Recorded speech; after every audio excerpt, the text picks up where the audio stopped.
కవిత route మారుస్తున్నారా? Telangana రాష్ట్ర సేన నాయకురాలు కవిత బీజేపీకి అనుకూలంగా మారిపోతున్నారా? ఇప్పుడు లేటెస్ట్ పరిణామాలు చూస్తే ఇలాంటి ప్రశ్నలే ముందుకు వస్తున్నాయి. తాను బీఆర్ఎస్లో నాయకురాలుగా ఉన్నప్పుడు తన తండ్రి కేసీఆర్ గారు లేదా తన కేసీఆర్ గారి చుట్టూ ఉన్నటువంటి ఇతర నాయకులు బీజేపీతో దగ్గరగా ఉంటున్నారని లేదా బీజేపీతో ఒప్పందం చేసుకున్నారని బీజేపీకి అనుకూలంగా వ్యవహరిస్తున్నారని ఆరోపణలు చేసి ఉన్నారు. అంటే వాటి ద్వారా తాను బీజేపీకి వ్యతిరేకమనే సంకేతాలు ఇచ్చే ప్రయత్నం చేశారని అనుకోవాలి. సరే, కొంతకాలం బీఆర్ఎస్లో ఆ ఘర్షణ నడిచింది. ఫైనల్గా తాను బీఆర్ఎస్ నుంచి బయటకు వచ్చారు. టీఆర్ఎస్ పేరుతో పార్టీ పెట్టారు. తెలంగాణ రాష్ట్ర సేన అని ప్రకటించుకున్నారు. మరి బీజేపీకి వ్యతిరేకంగానే ఉంటారు అని అందరూ ఆశిస్తారు. ఎందుకంటే బీఆర్ఎస్లో తాను బీఆర్ఎస్ నాయకత్వంతో ఘర్షణ పడ్డప్పుడు బీజేపీతో అనుకూలంగా ఉంటున్నది బీఆర్ఎస్ నాయకత్వం అనే పేరు మీదనే చర్చ నింపారు. తాను లౌకిక విధానాలకు ప్రజాస్వామ్యానికి కట్టుబడతాను అనే సిగ్నల్ ఇచ్చారు, సంకేతాలు ఇచ్చారు. మరి ఇప్పుడు ఏం జరుగుతోంది? ఇప్పుడు లేటెస్ట్గా కవిత గారు ఇచ్చినటువంటి ప్రకటన చూస్తే క్రమంగా ఈ తెలంగాణ రాష్ట్ర సేన బీజేపీ ప్రయోగించినటువంటి బాణమేనా అనే అనుమానానికి అవకాశం ఇస్తుంది. ఎందుకంటే ఆమె ఏమంటున్నారు, రాష్ట్ర ముఖ్యమంత్రి రేవంత్ రెడ్డి తన నియోజకవర్గంలో దొంగ ఓట్లతో గెలిచారు అని ఆరోపణ చేశారు. కర్ణాటక నుంచి వచ్చిన వాళ్ళ ఓట్లతో గెలిచారు అని ఆరోపణ చేశారు. కాబట్టి ఇప్పుడు ఏం చేయాలట? సర్ ఒక గొప్ప పని చేస్తోందట.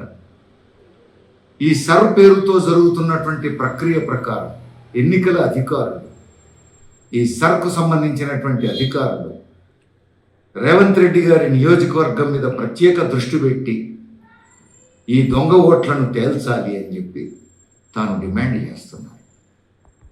అంటే యూనియన్ గవర్నమెంట్ నడుపుతున్నటువంటి బీజేపీ నాయకత్వం ఏం చెప్తున్నదో, ప్రధాని మోడీ ఏం చెప్తున్నారో, బీజేపీకి ఆర్ఎస్ఎస్కు ఏజెంట్గా పనిచేస్తున్నటువంటి ఎన్నికల కమిషన్ అధికారులు ఏం చెప్తున్నారో ఇప్పుడు కవిత గారు చెప్పే మాట కూడా అదే వైపు కనిపిస్తూ ఉంది.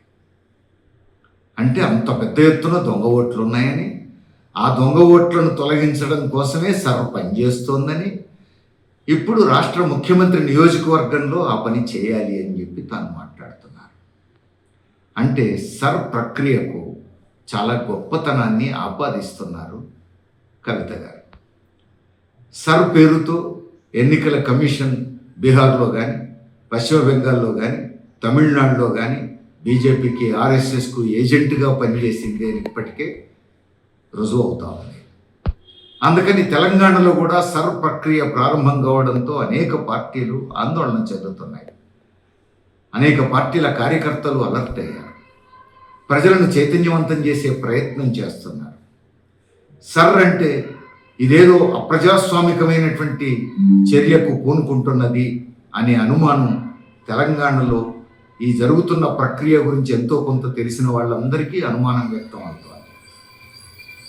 ఆందోళన చెందుతున్నారు. తమ ఓటు ఉంటుందా పోతుందా అని ఆందోళన చెందుతున్నారు.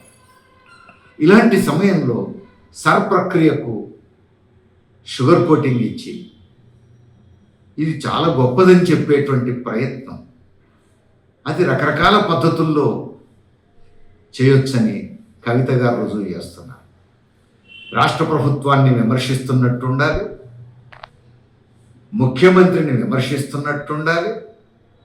సర్ ప్రక్రియకు సర్ గొప్పది అని చెప్పకుండానే సర్ ప్రక్రియకు గొప్ప గొప్ప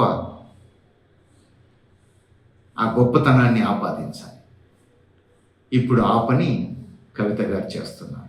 నిజానికి కవిత గారు ఏం చేయాలి? కొత్తగా పార్టీ పెట్టారు.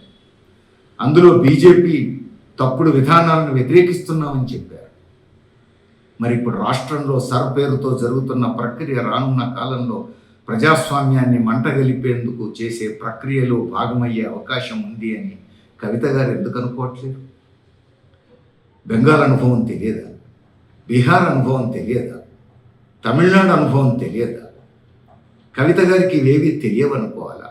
మరి అవన్నీ తెలిస్తే ఇప్పుడు కవిత గారు చెప్పాల్సిన విషయం ఏమిటి? రాష్ట్రంలో సర్ పేరుతో బీజేపీ ప్రక్రియ ప్రారంభించింది. బీజేపీకి ఏజెంట్ లాగా ఎన్నికల కమిషన్ వ్యవహరిస్తూ ఉంది. ప్రజలందరూ అప్రమత్తం కావాలి, తమ ఓటు హక్కును కాపాడుకోవాలి, ఈ అప్రజాస్వామ్య ప్రక్రియ పట్ల 1000 కళ్ళతో జాగ్రత్త పడాలి అని ప్రజల్ని అప్రమత్తం చేయాలి కదా. అప్రజాస్వామికంగా ఓట్లు తొలగిస్తే మనం పోరాడడానికి సిద్ధంగా ఉండాలి. బీజేపీని నమ్మద్దు, ఎన్నికల కమిషన్ వ్యవహారం అనుమానాస్పదంగా ఉంది, తొత్తడం చేస్తున్నది అని ప్రజలను అప్రమత్తం చేయాలి కదా. ఆ పని చేయకుండా రేవంత్ రెడ్డి గారి నియోజకవర్గంలో ఆయన దొంగ ఓట్లతో గెలిచాడు, సర్ చాలా గొప్ప పని చేస్తుంది కాబట్టి ఆ రేవంత్ రెడ్డి గారి నియోజకవర్గంలో దొంగ ఓట్లు తొలగించే పని ఇప్పుడు తక్షణం సర్ చేయాలి అని చెప్పేసి మాట్లాడుతున్నారు. అంటే తెలంగాణ రాష్ట్ర సేన అనేది కూడా బీజేపీ వదిలిన బాణమేనా అనే అనుమానానికి అవకాశం ఏర్పడుతూ ఉంది. దీన్ని క్లారిఫై చేయాల్సిన బాధ్యత కవిత గారి మీదనే ఉంది.